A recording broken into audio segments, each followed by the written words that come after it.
Deus, Pai de infinita misericórdia e bondade, Jesus, querido amigo e mestre, mais uma vez aqui nos reunimos em seu nome, e em nome de Deus Todo-Poderoso, agradecendo a oportunidade que estamos tendo mais uma vez, de estudarmos a doutrina dos Espíritos, a tua doutrina, Mestre Jesus, e que possamos, apesar das nossas ainda imperfeições, apreendermos ao máximo todos os ensinamentos que sem dúvida nos serão passados na tarde de hoje.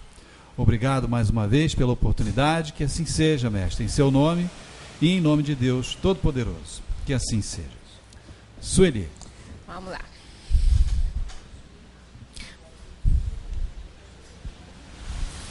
Bem, na semana passada, terminamos aqui a 303, quando eu passei até como deverzinho de casa, a leitura do comentário que Kardec faz a essa questão e logo entrando em lembranças da existência corpórea, né?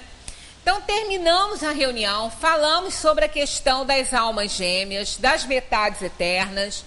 A alma gêmea, ela não tem nada a ver com metade eterna, né? Porque a metade dá a impressão que a gente tem a gente é uma metade que vai encontrar uma outra alma com a outra metade nossa e que vamos nos unir para sempre, né?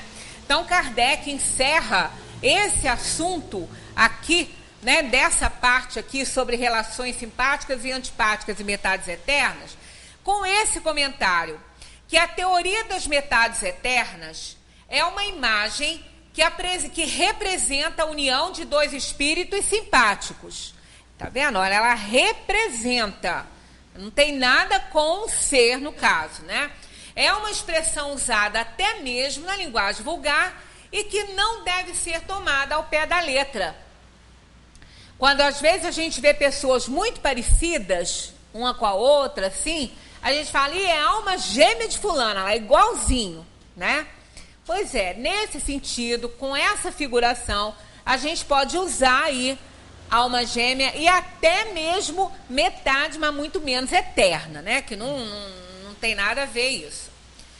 Os espíritos que dela se servem, importante isso aqui, ó. Os espíritos que dela se servem não pertencem à ordem mais elevada.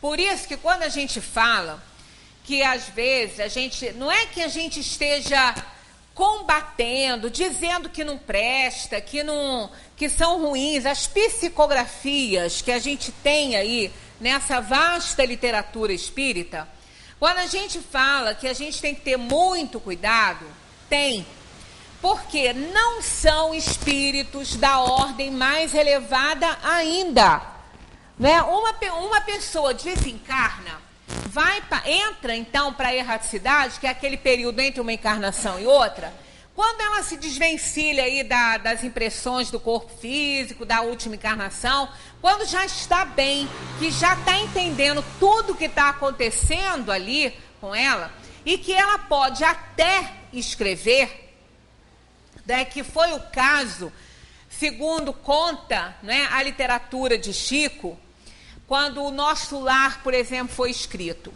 Como que foi, quando foi, né? Após segundo a história deles, contada, né, por eles mesmos, né? Quando o André Luiz saiu daquele estado de perturbação que a morte o levou, até mesmo que, segundo o relato deles, o filme também mostrou isso, né? Segundo o relato, aconteceu dele ficar muito tempo num estado de perturbação muito grande, porque ele sofria de um problema intestinal sério, sabia, porque ele era médico, ele sabia, mas ele não deu importância. Então, houve, segundo o próprio relato, eu torno a repetir, que não sou eu que estou contando essa história, né? E nem é o espiritismo, é um relato dele. Ele conta depois isso no livro que ele escreve, dizendo exatamente isso, que ele ficou naquele estado, porque ele foi dado como suicida, né? Ele até ouvia esses xingamentos, né, de suicida, que ele não entendia. Depois ele foi socorrido por segundo ele, uma colônia, né, de assistência. E quando ele saiu daquele estado de perturbação, que ele começou a entender o que estava acontecendo, ele então, aí até acho que não sei se começa ou termina, acho que o filme termina assim, ele então escreve o primeiro livro dele, né? Aí, o que eles querem dizer aqui é exatamente o que aconteceu. Ele não era um espírito elevado para ter essa competência que os espíritos da verdade já tinham alcançado. Então, era alguém que relatou o que via, o que plasmava, o que interpretava, né, da maneira dele. Ninguém está dizendo que era ruim, mas não era também de um espírito de escola, não é um espírito da verdade reunindo todos os conhecimentos, não era assim. Por isso que às vezes a gente encontra ali muitas coisas, né, tanto dele quanto de Emmanuel, a gente encontra algumas coisas que se chocam com a doutrina espírita, porque é a visão que ele tinha. Não é que ele estava pegando mentira ou que seja ruim, não é isso. Era a visão que ele tinha, a interpretação que ele estava dando. Tanto que eu já falei sobre essa questão, que no livro Consolador, o Emmanuel se refere à metade eterna, nesse sentido que a doutrina espírita diz que não é. E ele respeita, ele pediu, né, que a gente ficasse com Kardec nessa recomendação, nessa resposta a esse questionamento que a FEB fez. Ele diz que ficássemos com Kardec, mas que ele se reservava o direito de manter a opinião dele. Então é isso que Kardec está falando aqui, né? Por isso que eu pedi que vocês lessem esse comentário de Kardec em casa e refletissem sobre ele. A teoria das metades eternas é uma imagem que representa a união de dois espíritos simpáticos.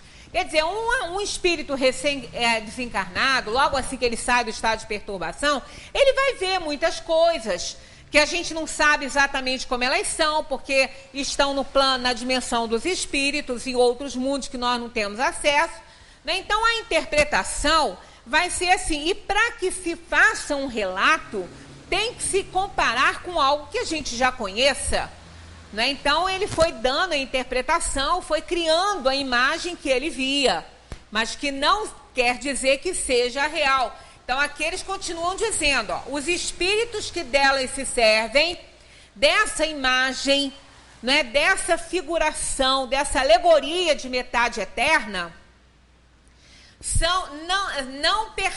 não pertencem, não sou eu que estou dizendo, é Kardec, não pertencem à ordem mais elevada. Por isso que a gente tem que ter cuidado. A gente não está dizendo que a literatura não presta, que não deve ler, nada disso. Agora, se queremos aprender espiritismo, é com as obras da codificação.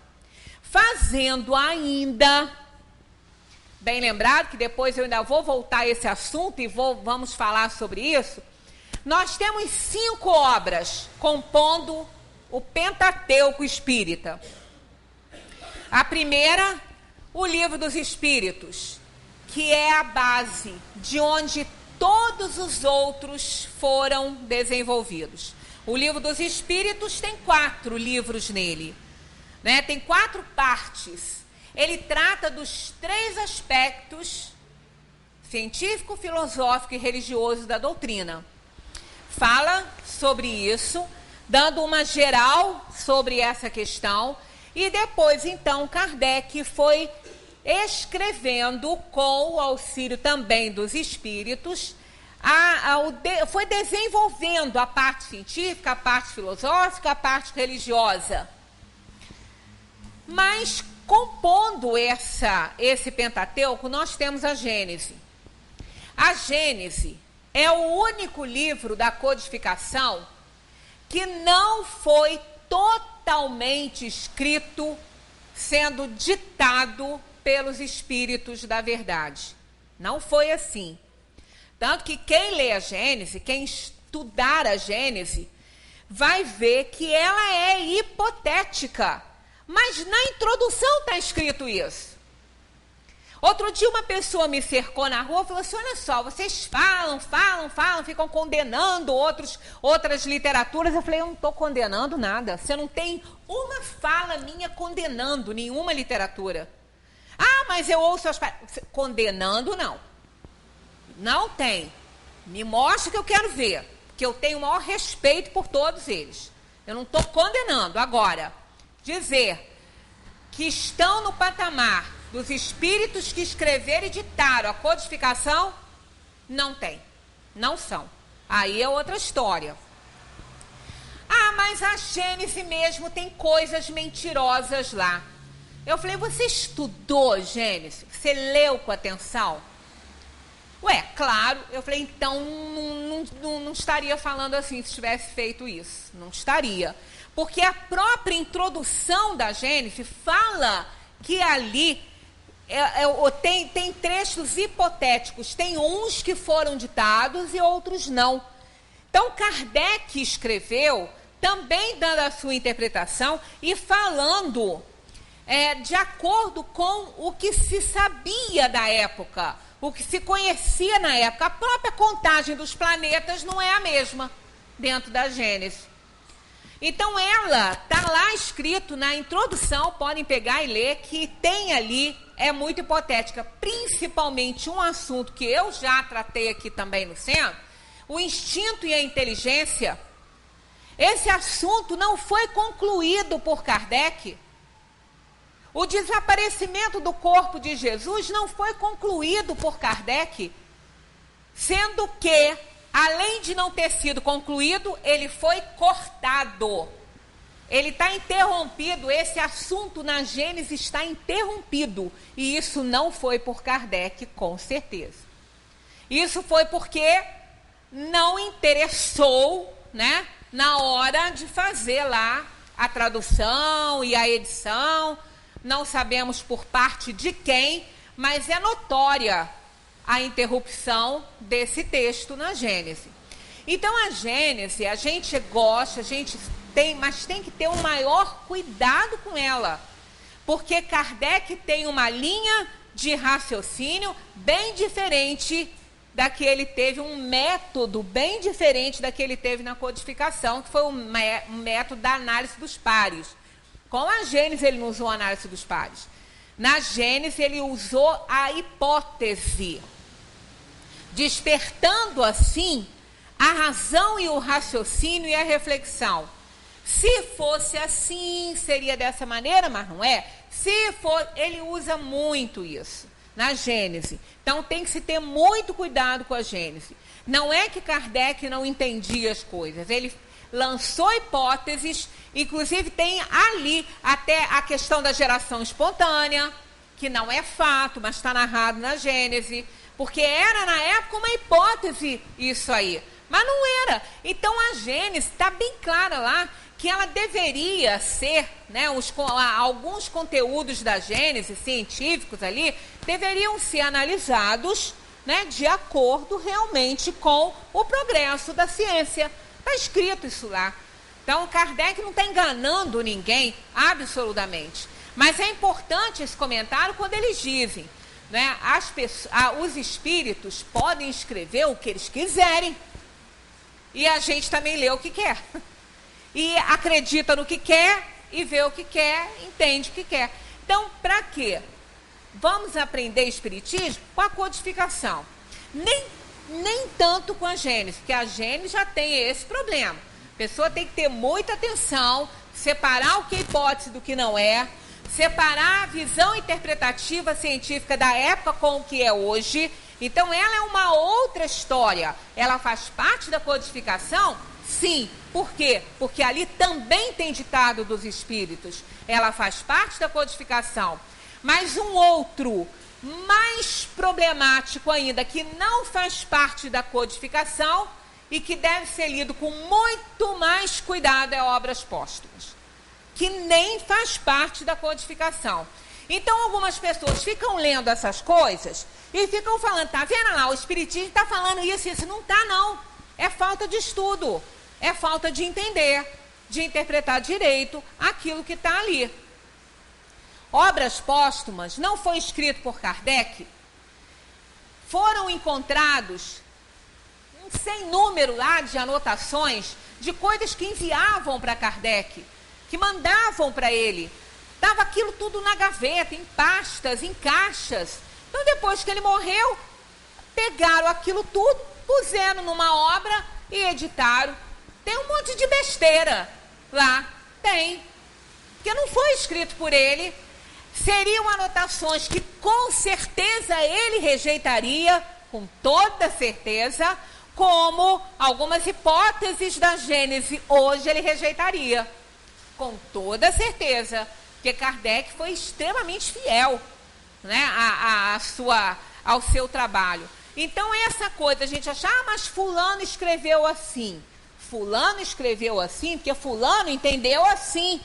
Porque fulano não tinha a elevação dos espíritos da verdade quando desencarnou.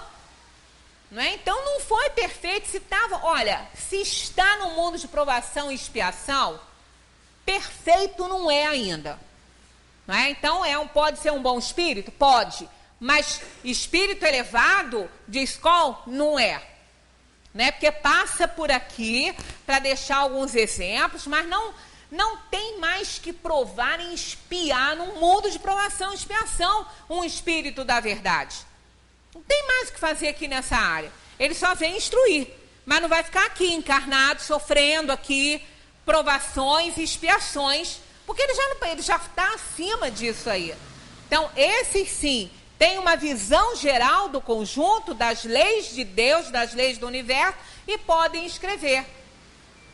Esses jamais vão falar em metade eterna, né? A esfera de suas ideias é necessariamente limitada e exprimiram o seu pensamento pelos termos de que se teriam servido na vida corpórea. Né? Pois é, então tem tanta obra bonita, romântica beça. Eu também acho um romantismo mais da conta. Mas não é verdade, né? Não é verdade. A gente tem que filtrar. São ruins? Não, longe disso. Quem sou eu para julgar? Quem sou eu para julgar uma obra, seja ela qual for? Não mesmo. Agora, nesses termos, eu sou kardecista, tá? Esse termo, ele só se presta para adjetivar isso aí. Porque não existe kardecismo, é espiritismo. Mas podemos usar kardecista para exemplificar ou ilustrar, qualificar aí uma condição que eu me dei de estudar espiritismo através de Kardec. Então, eu quero isso. Por quê? Acho lógico, não encontrei problema ainda, como já encontrei em outros autores, mesmo renomados dentro do próprio espiritismo, né? Pelo próprio espiritismo. Leon Denis, por exemplo, tem um livro dele, se eu não sei, acho que é a questão do ser, destino da dor, não tenho certeza se é esse. Quando eu fui lendo, gostando, estava interessante, chegou num momento, eu não sei se é esse ou se é depois da morte, é um dos dois, que eu estava lendo os dois. Tem lá metade quase de uma página falando que os espíritos não precisam reencarnar em polos sexuais diferentes. Está escrito isso lá com todas as letras, quem quiser pode procurar. E o que a gente aprende na doutrina espírita? Que o espírito tem que adquirir experiências, tanto na formação psicológica feminina quanto na masculina. Que ele muda de polaridade para que ele possa adquirir a experiência em todos os ramos. Que ele não tem sexo. Quem tem sexo é o corpo que ele utiliza para manifestar-se no plano material. E ele diz no livro dele, Leon Denis, que não. Então, aí vamos ver, a obra não presta? Não, quem disse uma bobagem dessa? A obra é ótima, tem muita coisa boa ali. Agora vamos filtrar. Então, aprendemos doutrina espírita pela codificação espírita. E vamos ler tudo. E vamos tirar o que serve, o que está de acordo, porque o que não está, Aí, mas você só vai dizer que não está de acordo porque não está dentro da codificação? Só por isso não. Porque se fosse só por isso eu não estaria seguindo Kardec.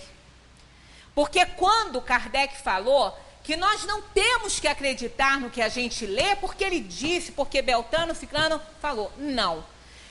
Coloca a análise da razão. E não estaria de acordo com a justiça divina, a minha razão repudiaria a ideia de que um espírito possa fazer toda a sua evolução numa polaridade sexual nos mundos materiais. Porque as funções são diferentes. Tudo é diferente.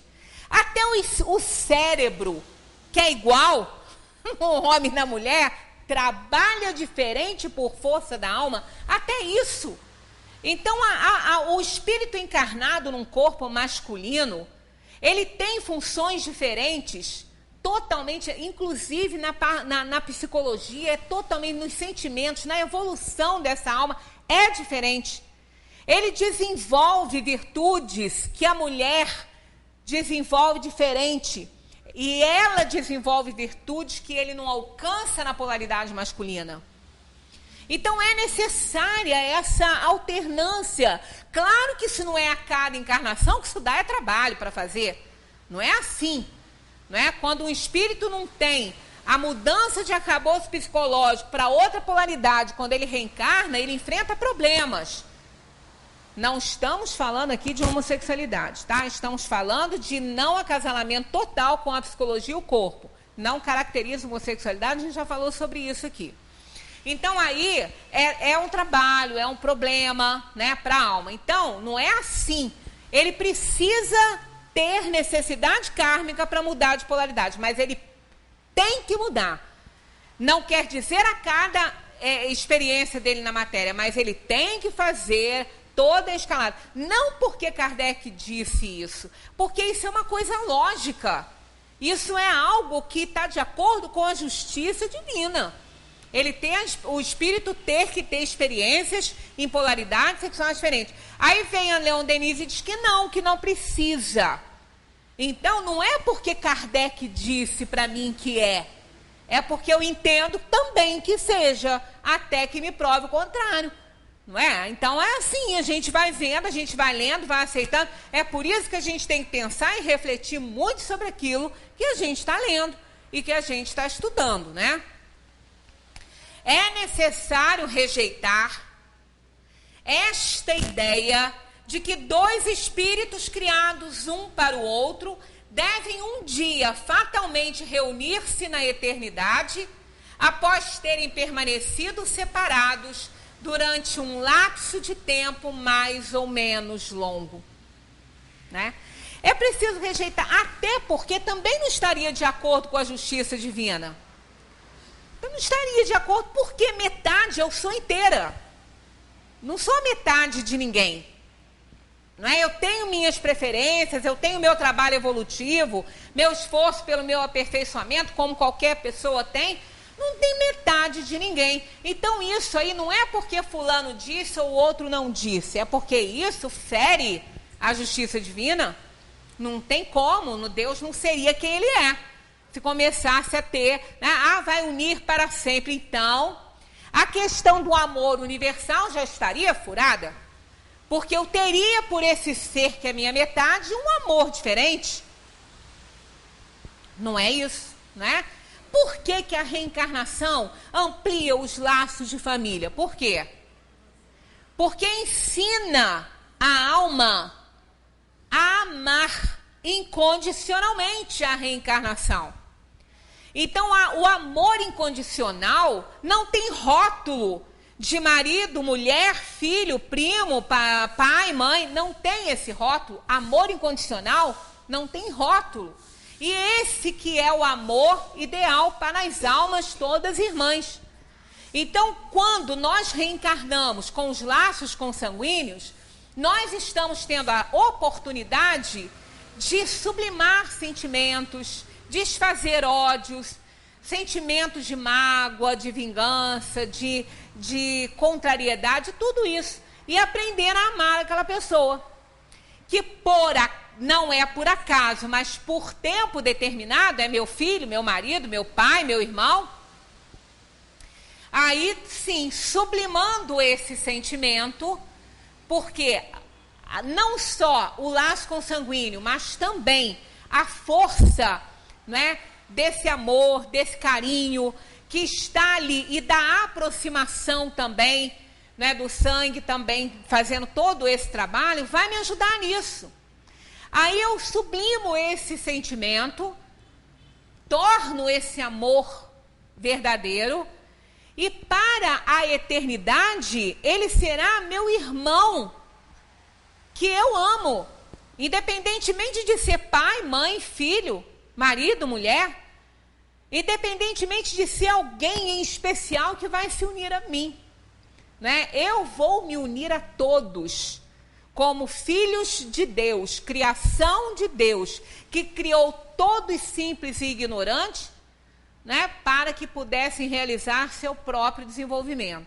Então, isso para mim não fere a justiça divina. Agora, falar que eu tenho uma metade vai ferir, porque vai dizer que eu tenho que ter um amor a mais por alguém, e esse não é o objetivo, né? Então aumenta o laço de família, porque não aumenta laço consanguíneo, mas aumenta laço de família, que a família na erraticidade é a família espiritual, não é mais um núcleo familiar, não é mais isso, né? Nós temos a família espiritual, somos cidadãos do universo, moramos no universo e temos que nutrir um pelo outro esse amor incondicional. Então a vida na Terra, em outros planos, através dos laços consanguíneos e da convivência, desperta esse sentimento maior. Então, por causa disso, a gente não tem que entender uma metade eterna. Então, não é porque isso fulano ou beltrano falou. Não, é que isso a gente tem que analisar. Ouviu? Então, vamos analisar. Como dentro da própria Gênese, viu lá que está escrito... Eu já assisti palestra de pessoas muito estudiosas dentro do espiritismo sobre o instinto e a inteligência, afirmando que a Gênese está dizendo como hipótese. Na hora que eu ouvi, eu falei, não estou ouvindo isso de fulano, mas estava. Tá? Não era aquilo era uma hipótese que Kardec escreveu. Ele disse isso, mas como estava lá, pegou só um pedacinho, entendeu? Pegou itens e não dava, né? E não era. Então, a gente tem que ter cuidado mesmo, por isso que eu estou citando a Gênese, porque ela é uma obra que compõe o Pentateuco. Não foi escrita por outros espíritos inferiores. Ela foi escrita, alguma coisa ditada pelos espíritos e outras interpretações, né, e suposições que Kardec usou, um método muito interessante, que é esse método hipotético. Que você lança a hipótese, a pessoa pensa, fala, não, mas não pode por causa disso, disso e disso. Não pode por causa disso, disso e disso. Alguém já assistiu o Dr. House aqui? O filme? Eu, por exemplo, adoro o Dr. House. Apesar dele ser um safado, mas olha, é aquele método.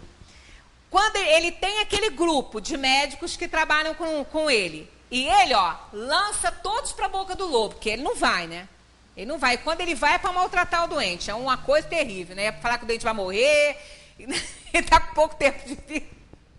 Aí cada aluno dele, cada assistente dele fala, é isso. Aí o outro diz, não é porque não pode por causa disso, disso e disso. Aí o outro, é aquilo, ele não é porque... Aí depois ele junta aquilo tudo e arremata. Esse método Kardec usou na Gênese. E método hipotético. Não pode ser, não pode ser pneumonia por causa disso, disso e disso. Não pode ser câncer por causa disso, disso. Aí depois ele junta aquilo tudo, mas eles vão afirmando que é, e vão dando os sintomas. Igual como Kardec faz aqui. Ele vai afirmando, vai dando as coordenadas, depois ele puxa aqui dizendo que não pode por causa disso, disso e disso. Então tem que ter cuidado. É obra dos espíritos? Superiores? Sim. Mas também ela teve um outro método que a gente tem que observar. Então, esse comentário de Kardec aqui é extremamente importante para a gente entender essa questão, né, de muitas psicografias que a gente lê e acha bonito, eu também acho lindo. Quem já leu Violetas na Janela? Acharam feio? Eu também não, achei lindíssimo. Romântico. É mentira? Claro que não. Claro que não é mentira. Aquilo foi plasmado, ela estava recém-desencarnada, uma menina de 18 anos. Né? Então, não é mentiroso, mas era o que ela criava, era o que ela falava, era o que ela via. Ela criava mentalmente as violetas. Aquelas violetas não existiam lá. Agora, como se entende aquele livro? Lendo o livro dos médiuns. Entende o livro, não é mentiroso, não é essa questão. Mas não, aquilo não existe daquela forma, né? Que é apresentado. Porque entre existir e ser criado é uma distância muito grande. A gente já falou isso aí um pouquinho mais atrás, né? Desse estudo aqui. Não é mentira, mas não é algo. Aquilo ali só vai existir enquanto ela tiver necessidade daquilo ali. Ela vai plasmando, ela vai pensando, vai moldando. Mas não é algo que qualquer um vai chegar lá e vai encontrar. Por isso que não existe, porque senão qualquer um encontraria. Mas não é qualquer um que vai encontrar, porque é ela que plasmou, né? Ela que viu daquela maneira, ela mentalizou. Mas é lindo. Mas vai ler e vai achar que é sempre assim. Não é não. Vai ter uma decepção horrível, né? Depois, quando chegar que vir. A gente encontra isso aqui. Os espíritos vêm, dão comunicação aqui no centro, através dos médiuns, e dizem que estão decepcionados. Falam que estão, que não é assim, né? Mas não é mesmo. Agora, ninguém vai ficar enganado se estudar o Espiritismo pela obra da codificação. Nem vai vir para cá depois dizer que não encontrou o que queria encontrar. Porque não vai encontrar nada do que não tenha. Né? Porque a codificação foi escrita por espíritos da verdade. Bem, lembranças da existência corpórea. O espírito se lembra da sua existência corpórea? O que vocês acham? Tem que lembrar, né? Para que vem? Se vem para evoluir, tem que lembrar, né? Aí eles dizem, sim, tendo vivido muitas vezes como homem, recorda-se do que foi. E te asseguro que, por vezes, ri-se de piedade de si mesmo. Ué, igual quando a gente lembra de fatos, de coisas que a gente fez, que a gente ri. A gente fala, eu devia estar doida, né? E foto? Quando a gente vê foto? Né? Cada imagem, cada cabelo que a gente... Não é possível, eu devia estar doida, estava precisando de uma camisa de força. A gente ri, e o espírito também, muitas vezes ele ri de coisas que ele fez aqui, que ele vai achar ridículo, né? Mas que por uma razão, naquele momento, valia, era moda, né? Lembra de um cabelinho chamado Pigmalião 70, que era uma coisa terrível? Era um murundu aqui, aquilo era uma coisinha Olha, aquilo foi um sucesso na época, mas era feio de doer, mas fez um sucesso danado, entendeu? Hoje a pessoa vê aquilo, vai rir, né? Pois é, porque realmente moda, né? Época vale algumas coisas, né?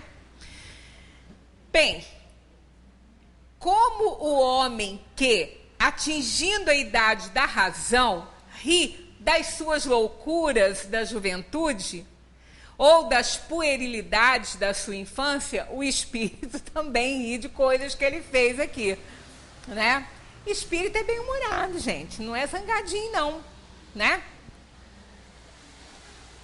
Sabe ser muito engraçado, né?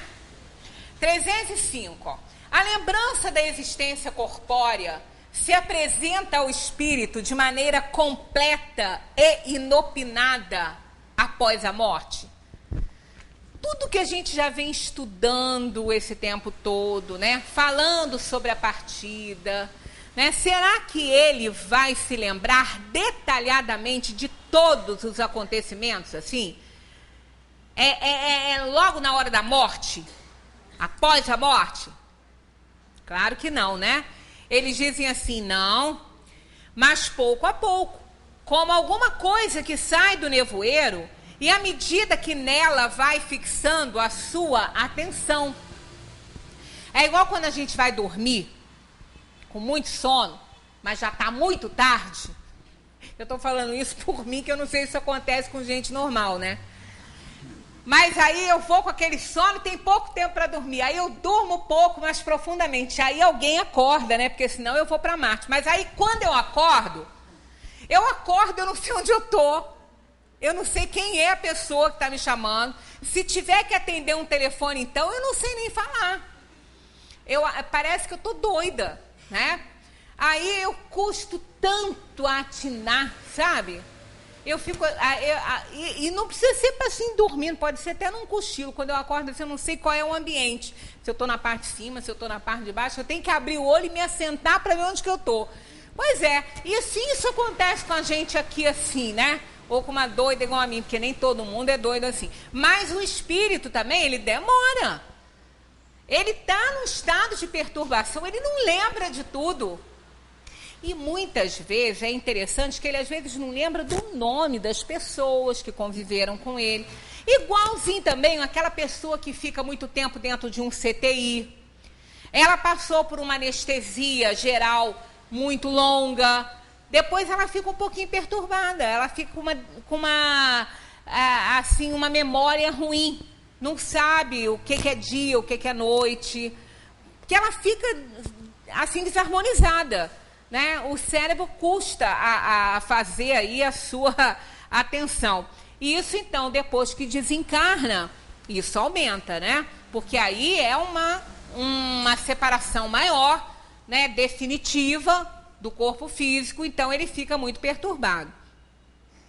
O espírito se lembra detalhadamente de todos os acontecimentos de sua vida, abrangendo o conjunto aí num golpe de vista assim retrospectivo.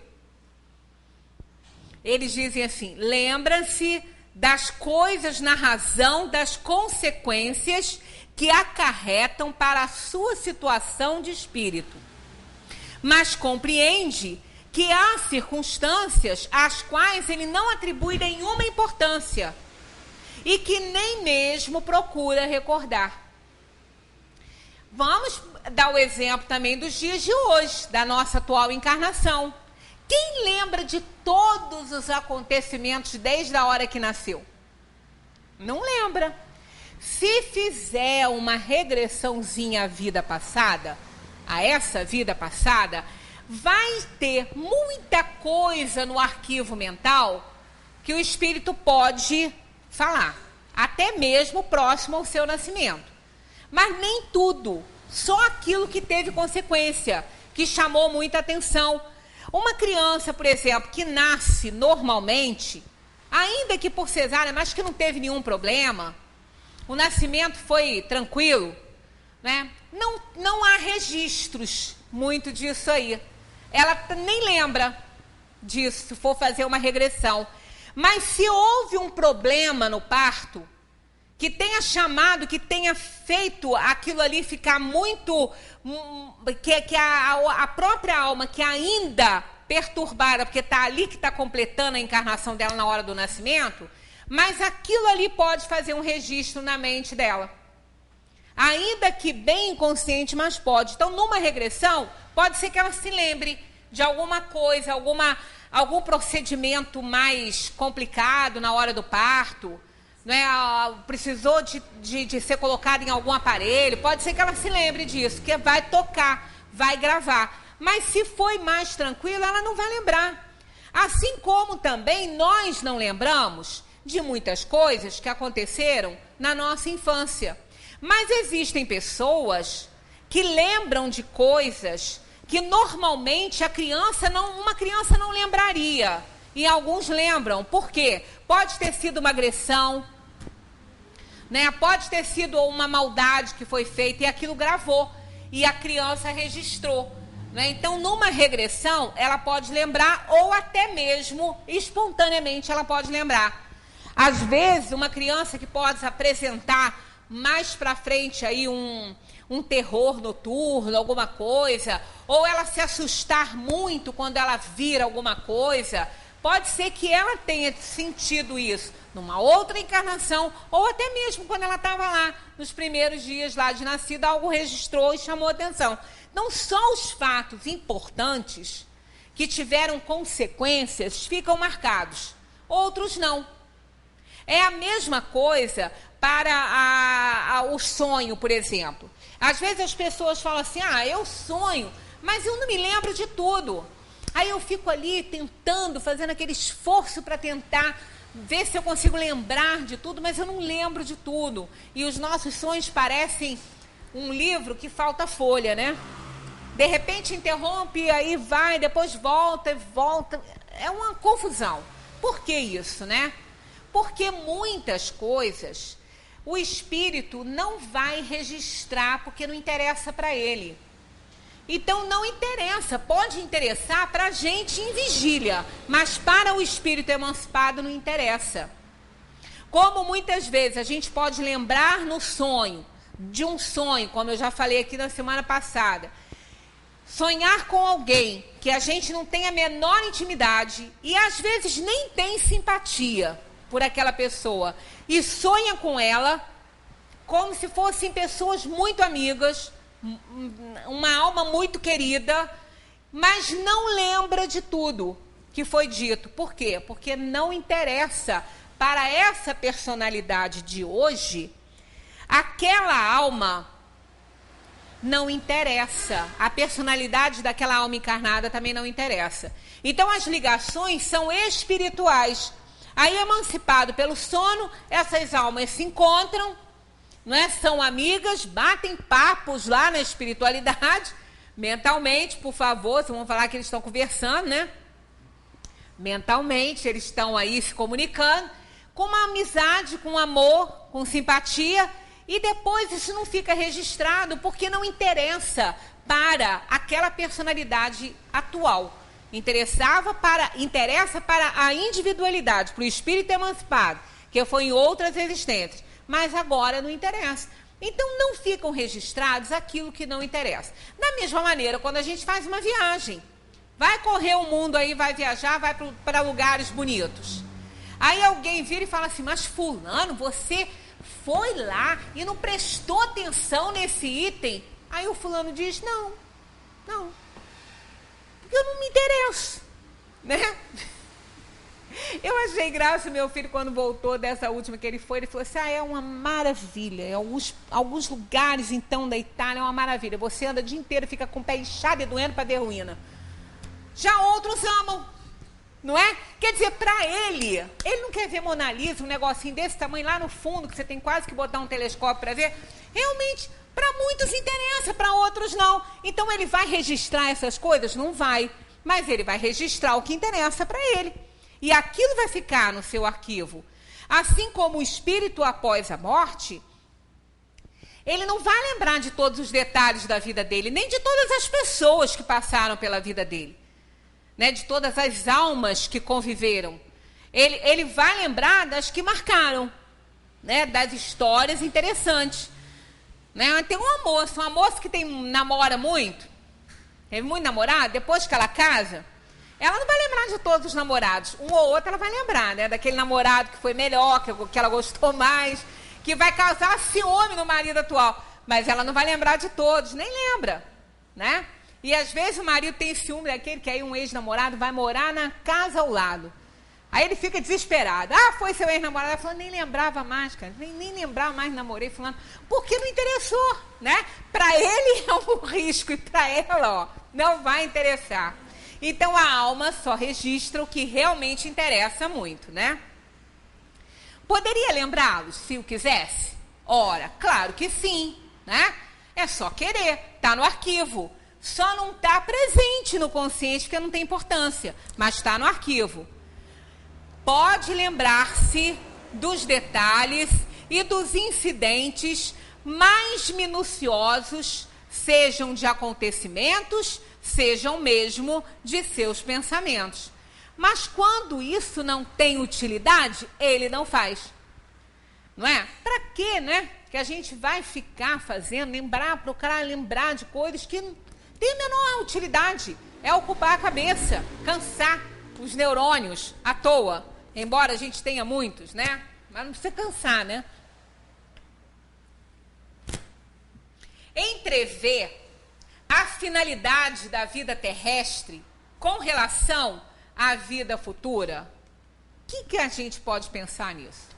Ele entrevê, olha assim, entrevê a finalidade da vida terrestre com relação à vida futura. Quer dizer, ele lembra, ele tem consciência de que ele tinha esse conhecimento sobre a finalidade da vida da Terra com relação à vida futura? Claro que sim, senão o que ele estaria fazendo aqui, né? Seguramente que a vê e compreende muito melhor do que quando vivia no corpo. Então, o espírito fora do corpo, ele tem muito mais noção da importância da vida na Terra para a vida futura. Ora, a gente vive o nosso dia a dia aqui, a gente vai vivendo, vai passando pelas horas, pelos dias, não dá muita importância, mas tem muita. Primeiro que não há retorno de tempo, ninguém recupera tempo, né? Igual o sono. Sabiam que ninguém recupera sono? Ninguém recupera sono. O que a falta do sono causou de dano, tá danado já. Não cura, não. Não recupera. A gente pode dormir bem na noite seguinte, mas aquele sono perdido ficou perdido. Os danos, os prejuízos já foram causados. Ninguém recupera sono. Tem gente que passa muito tempo sem dormir por um trabalho, depois eu recupero, durmo uma semana. Não, você pode dormir até 20 anos, mas não vai recuperar o que perdeu, né? Tempo é o que temos de melhor. Né? É o que temos de melhor na nossa vida, porque ele é o único que pode nos fazer agir no tempo certo, na hora certa. É o tempo. Aproveitar o tempo, porque passou, não tem recuperação. Então, ele é o que temos de mais importante. Aí, a gente fica assim, amanhã eu faço isso, amanhã eu faço. Isso é bobagem a gente fazer. Se a gente pode fazer, vamos fazer, não vamos deixar para amanhã, não. Primeiro que a gente não sabe se a gente vai ter amanhã. Começando por aí. O tempo na Terra é incerto. Pode ser que a gente tenha, pode ser que não tenha. Não é? Então, para que deixar para amanhã?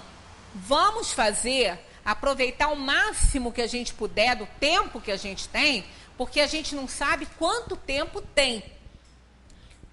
Não é possível saber, né? Mas nem quando encarna? Nem quando encarna. Mas a gente não escolhe o tempo que a gente vai viver? Escolher a gente pode até escolher, mas não significa que vai viver aquele tempo. Porque vai ter uma série de coisas aí que vão interferir. As nossas obediências e desobediências, as nossas atividades, a nossa mente, o nosso estado de felicidade ou infelicidade, tudo isso interfere. E ainda assim, não existe para nós o conhecimento do tempo exato. A gente sabe de período. Mas a nossa vida na Terra, nós somos espíritos muito inferiores, né? Muito devedores.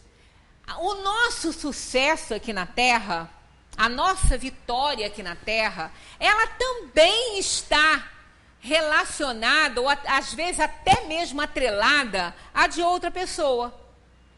Porque isso já faz parte da própria aprovação que a gente traz. Muitas vezes, para a gente se dar bem em alguma coisa, a outra, para a gente ter... É igual como no mundo atual. Para a gente ter os nossos direitos respeitados, alguém tem que cumprir dever, não é? Se fulano não cumprir o dever dele, a gente não consegue ter o nosso direito respeitado também. É mais ou menos assim que a coisa acontece na parte espiritual.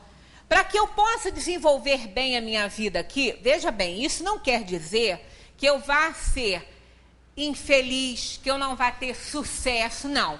Mas que eu possa desempenhar todas as minhas funções, é necessário que alguém use também muito bem o seu livre-arbítrio E respeite também muito bem as suas escolhas, para que as minhas também possam se desenvolver. Quer um exemplo? Claro que quando Deus quer, aí é outra história. Nós não estamos aqui falando de quando Deus determina. Quando Ele determina, a gente não pode fazer nada. Mas como Ele nos deu livre-arbítrio, a gente pode fazer as nossas escolhas. Senão, não seria livre-arbítrio, né? Se a gente tivesse destino. Então, a gente faz uma escolha de provas. Aí escolheu que vai vir aqui para o mundo, vai trabalhar nesta tarefa, vai desenvolver essa atividade, vai constituir família com a alma tal, né? Vai receber tantos filhos aí, na hóspedes, né? Do plano espiritual na condição de filhos, tudo bem. Mas chega aqui, algumas coisas mudam, né? Algumas coisas não dão certo. Muitas vezes, aquela alma que aceitou a escolha que eu fiz de desenvolver a minha vida com ela aqui, esse palco da vida e constituir uma família, chegando aqui, ela pode não querer dar continuidade a isso. Ou ela pode se antecipar com outra alma, então isso não vai criar uma interferência? Vai. É possível isso? Claro que é. A encarnação está perdida? Claro que não. Eu tenho que desempenhar bem a função que eu estiver fazendo. Eu posso até ter um plano B, porque não existe só um plano A, não. Tem um plano B, um plano C. A gente tem que dar conta, a gente não pode falhar, que aí a gente vai ter que responder por isso. Mas, às vezes, em determinada condição aqui na Terra, se eu aceitei ou escolhi trazer, por exemplo, 4 espíritos na condição de filhos, e por uma razão que nem eu tenha culpa, né? Pode ser da outra pessoa que esteja comigo ou de uma outra situação, ficou difícil demais cumprir essa tarefa, essa escolha que eu fiz, né? Então, eu posso diminuir? Posso. No lugar de 4, posso trazer 2. Isso não quer dizer que eu vá me isentar das provações e expiações com aquela alma. Mas nós não vamos ter só aquela encarnação, nós somos imortais, nós vamos ter muitas. E não vai faltar oportunidade para que eu possa resgatar o meu passado com aquelas 2 almas que não vieram agora. Aí, vejam bem, essa tomada minha de posição não interferiu na alma que ia reencarnar? Interferiu. E por que Deus não impede nada disso? Não impede porque isso faz parte do contexto. Faz parte também da aprovação do contexto daquela alma que não veio, por uma razão, que nada acontece por acaso. Não é? Então, está tudo intercalado. Então, para que eu tenha as minhas atividades aqui, né, para que eu possa cumprir as minhas tarefas aqui, eu preciso também que outras almas cumpram as delas. Se elas não cumprirem, pode dificultar para mim. Isso não quer dizer que eu vá entrar em falência, de jeito nenhum. Porque se foi dado isso a mim, é porque eu posso cumprir. Então, a gente pode cumprir. Vai ficar mais difícil? Vai. Mas aí a vitória também vai ser maior.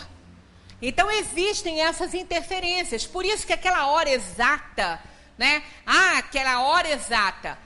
Quando a gente diz assim, bateu o sininho, tem que ir. É verdade. Isso é verdade. Bateu o sininho, tem que ir. Mas esse sininho não tem uma hora exata para bater, não. Eles é quem sabe.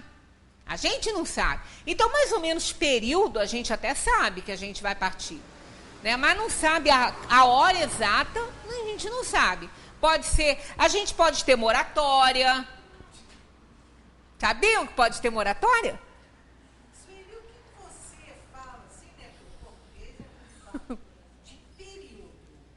Período de tempo. Tipo assim, uma década, né? 2 décadas. Você vem para a Terra para viver 6 décadas. Pode ser que você viva 5. É um período de tempo, né? Ou então você vai morrer na 2ª década. Mas são 10 anos que você tem para ir. Entendeu? A 2ª década. Então, é um período de tempo, né? Então, isso aí, a moratória... mas pode? Claro que pode. Da mesma maneira que você vai antes, você pode ir depois. Esse negócio de falar que ninguém morre de véspera, isso é uma bobagem. Não, morre sim. Né? Agora, só não morre de véspera pela mão alheia. Isso eu sempre repito, porque isso é. Senão, por que é assim? Porque senão Deus seria injusto. Se Ele me deu a vida, Ele não pode permitir que um doido qualquer tire a minha vida antes do tempo. Se alguém tirou a minha vida é porque estava na hora de eu ir. Senão eu não vou. Agora, pela minha própria mão eu vou. Que aí é o livre-arbítrio. Né? Aí é o livre-arbítrio, não tem jeito. Agora, uma pessoa que venha para a Terra para viver aí 50 décadas, digamos, ela pode viver 70? Pode. Depende do desempenho dela aqui, depende da importância dela nesse mundo, do que ela tem ainda que fazer e do trabalho que desenvolve, isso tudo. Então, ela pode ficar mais tempo? Pode. Por isso que às vezes acontecem aquelas pessoas, né? Lembra uma historinha que eu contei aqui? Depois a gente segue a semana que vem, porque aí eu encerro com essa história. 4 meses. Uma senhora foi ao médico para ver, porque ela estava sentindo umas coisas, e ela falou: doutor, eu não quero ser enganada. Eu não quero que saia por aí falando para os meus filhos, para os meus netos. Eu que sou dona da minha vida, eu quero saber. Eu estou muito doente? E o médico conhecia ela muito bem, sabia que ela podia receber essa resposta. E ele falou: está muito doente. Aí ela falou: isso que eu quero saber. Quanto tempo eu tenho? Ele falou: bom, isso aí só Papai do Céu que sabe. Mas pelo que a gente aprende na medicina, a senhora fazendo o que eu vou mandar, a senhora tem uns 4 meses. 4 meses. Ela não chorou, não. Aí ela foi para casa, reuniu a família e começou a falar que ela precisava de conversar com todo mundo, que ela tinha ido ao médico, contou toda a história e que ela, então, tinha 4 meses. Aí cada um saiu para um canto para chorar e a última filha ficou revoltada. Disse: mas a senhora fala isso assim na minha cara? Ela falou: você quer que eu fale como? E na cara de quem? Né? Aí ela falou: olha, 4 meses é muito para o que eu ainda tenho que fazer. Vai dar tempo de tudo. Aí ela relaciona, que eu agora não vou lembrar, porque isso é um texto que eu li e não gravei.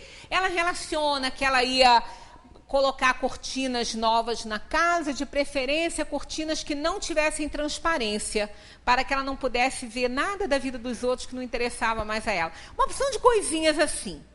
E que para isso que ela precisava fazer, 4 meses era muito. A pessoa que contou a história disse que estava chegando no enterro dessa senhora. Só que tinha se passado 23 anos da data dos 4 meses. Ela mudou tanto o comportamento. Semana que vem eu prometo que eu trago na íntegra para ler. Ela mudou tanto o comportamento dela, ela se tornou uma pessoa tão diferente, que ela, curando a alma, ela curou o corpo. E os 4 meses viraram 23 anos. E ela morreu de velha. Né? Então, é isso. Né? Moratória? Pode? Pode. Pode antes? Pode. A gente vai muito mais antes, né? Mas sabemos que é possível. Né? E esse Pai maravilhoso, que nos ama incondicionalmente, vai nos fazer muito, tudo vai fazer por nós para que a gente dê certo. Né? Até mesmo quando tem que nos punir, Ele não pune. Por quê? Não precisa. Porque a nossa ação carrega punição. Ele só não impede que as coisas aconteçam quando tem que nos educar. Muita paz para todos. Para a semana que vem, vamos ver qual é a questão. 307. Dever de casa, ó. 307 para a semana que vem. Muita paz para todos.